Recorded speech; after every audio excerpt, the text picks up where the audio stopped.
Hi, it's Larold, and over the last several days, we've gotten a few more really interesting teasers from GGG, and I just kind of want to go through and break those down and give a little bit more in terms of my thoughts on what I think the next League mechanic might be, since we're right at the end of spoiler season here. We're about to learn what it's going to be. I just want to kind of sneak in one last guess before we get there. So let's just start with the first teaser since the last update, and that would be the teaser about bandit rewards. I actually think this is going to have a pretty good impact for I'm early Mark in the Roberts, campaign. Oh, hi, Mark. Game Director on Path of Exile. In 3.25, we are changing the bandit quest reward in Act 2. If you choose to help Oak, he will grant you plus 40 to maximum life. Helping Alera grants you 15% to all elemental resistances. And helping Creighton gives you 8% increased movement speed. Okay, just to stop and break these three down, I think that the life one could maybe be useful in hardcore or like gauntlet settings, some sort of races. I don't think it'll be that useful for players most of the time. And then I think 15 all res, that can be good if you're playing a build where, you need a little bit more tankiness or whatever. Certainly for hardcore, that can be pretty great. Solo self-found, I could see taking that for like defensive value. And then 8% move speed, softcore trade, that's going to be your go-to. 8% more move speed, that's sick. Movement speed. If you choose to kill all three, Aramir will give you 1 passive skill point. Okay, when I first watched this video, right at this point, I started to have a panic attack, and then I realized, like, no, they're not going to just take, skill point away from everybody, although that would certainly be a way to punish everybody for buffing melee. We have also changed the Dead totem right there. I'll back him up, but dead totem right there next to Silk. Through Sacred Ground quest in Act 2 to provide an additional passive skill point. So you can still get the same total number of skill points as before. Okay, so there it is, right? Nothing super fancy. It's the same total number of skill points, except now you can get 8% move speed and a skill point as opposed to 2 skill points on 99% of characters. I did look at this character a bit. It seems to be, it's just what is that? Double strike. Double strike looks like some sort of double strike duelist. I guess it's not ascended yet. It's in Act 2. Steel Skin, Enduring Cry, Leap Slam. Nothing really all that special going on. Tanky. A lot of move speed, but nothing all that fancy going on with this character. I think for 99% of builds, you're going to take the move speed initially, do your first day or 2 or 3 or whatever of the league, and then make yourself a book so that you can switch back over to getting that second passive point, once you've gotten through the campaign. I think that takes like 20 regrets and I want to say Onyx Amulet or something. You vendor those together, and then you're able to get your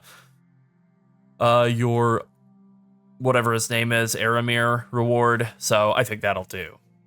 That's certainly what I'm planning to do for the campaign. Regardless of what build I play, I will be taking 8% more move speed. Why not? Pretty good to have from Act 2 onward. Maybe this could have been a little bit more interesting, but it is what it is. Let's move on to the next. Hi, I'm Mark Roberts, Game Director on Path of Exile. In hi, the Mark. Settlers update, we have removed the first 15 waves from the simulacrum. Usually, characters reaching this Dead totem right here. Also, this change rules. I think this change, just to like even jump in here before he says it, I think that this change is amazing. I think it makes Delirium way more valuable early on. I think it makes it so that people will want to do Delirium, which, of course, as usual, will then have the knock-on effect of shoving its value down, relatively speaking. But, if you're a really strong build that can do Delirium early and not struggle with it, then that's a real advantage for you. Part of the massive difficulty of doing Delirium early on will, I think, keep it profitable for a while, just simply because it's hard. Not every build can do it. And so builds that are really strong and are capable of just jumping right into Simulacrum are going to be at a huge advantage. Toxic Rain Pathfinder, one that I feel is really strong since it is such a good generalist. I think it'll be able to handle this really well. So that definitely makes me feel like going in that direction, although, I was already leaning that way anyways. We'll see with melee builds. Some of the melee builds might be able to handle this stuff as well. Obviously, that's the second shot in this teaser, is going to be a melee build, cleaning up some stuff. But yeah, I think this is ultimately really good. And then if you are trying to play any sort of a build, any sort of stacker build that is reliant on a split personality, those are going to be way more abundant. There's going to be a lot more people doing Deliriums now that they don't suck so damn much, and that's just really great. It makes it so that those very valuable gems are going to be available more often. Maybe there will even be more passive voice, 1 or 3 passive voices bouncing around in the economy too. Make it a little easier to play an armor stacker. Let's continue. Content were a high enough level that the first waves were tedious and unrewarding. Yup. Simulacrum should now be a lot faster to run. On top of this, we have added more opportunities to get the specific unique items like voices by defeating the bosses as you complete waves. Okay, lot going on in this clip. Not really from Mark, but as we can look at this character, as we can just see here, I'll even mute just to kind of watch this. Okay, this character it's definitely not a marauder. We can look at the body through the smoke and stuff, and it's not a marauder. It looks like it looks like a gladiator. It's a duelist. It's playing bleed stance, even though it's not in a stance, so I guess it's just default lacerate. It has a full rage bar. We can watch the rage deplete very quickly as it stops doing anything combat related. Usually rage decays, I think like 1 or 3, I think it's like 1 every third of a second, something like that. And that rage pool goes from full to gone. It's 25-second mark. It starts to decay, maybe at the 26-second mark even. And by the 28-second mark, it's completely gone. So that's definitely indicative of some kind of rage rework. Maybe this is a mastery where you generate it faster and lose it faster. I don't know, but I do think that's pretty interesting. Rage is a more interesting resource. Berserk isn't active, clearly. There's a buff there, right?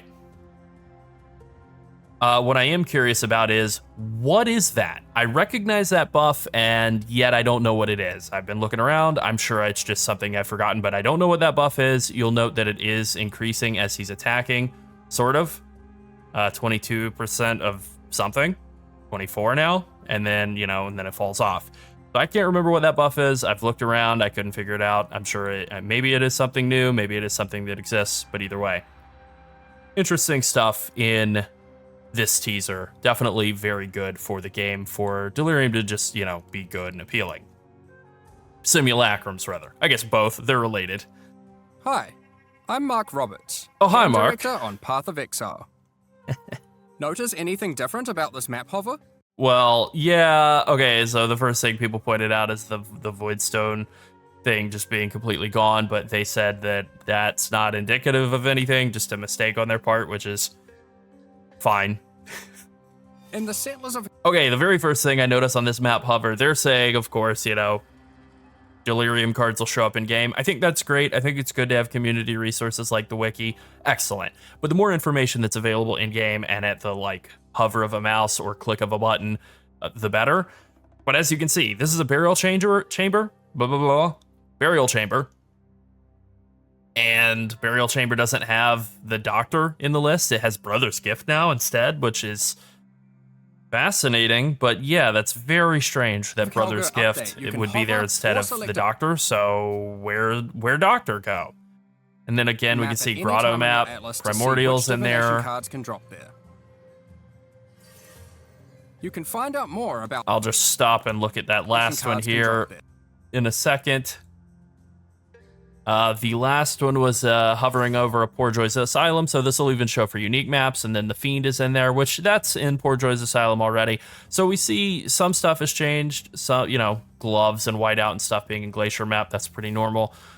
Yeah, that's pretty weird that they would change the location of the Doctor card. I'm definitely interested in where could it have gone? I guess we'll find out when we're able to log in and look around, but that is pretty different. Maybe they've done something with Headhunter div cards since they've, I presume, felt that Headhunters were too abundant in the last several leagues and want to kind of do something about that and keep their value up. So maybe they're getting rid of the Headhunter div card or the Doctor. That seems unlikely to me, but maybe they're moving it to somewhere that's a little harder to farm.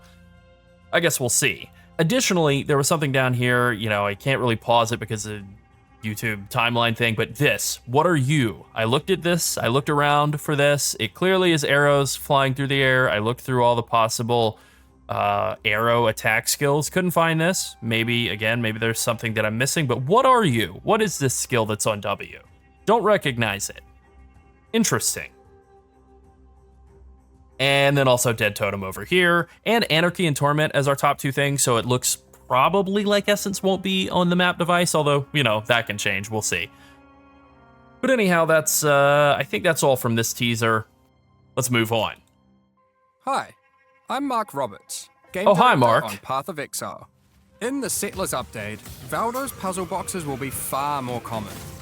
We've had to balance the value of each box to be a little worse, but opening boxes is fun, so we've...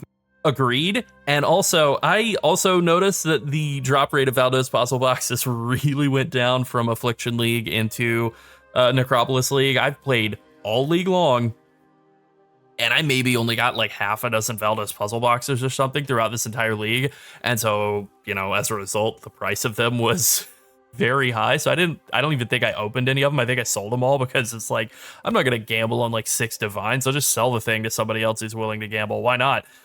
But they are fun to open. It is fun to have things to open. I would rather these, you know, unlike stacked decks, which were definitely like bad for the game, power creep kind of deal where you could get stacked decks giving you like div cards that would drop off of bosses that you couldn't even kill yet. That's not great.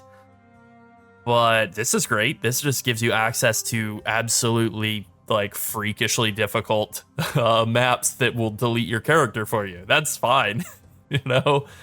So I think that this is really good. So we've made them more available.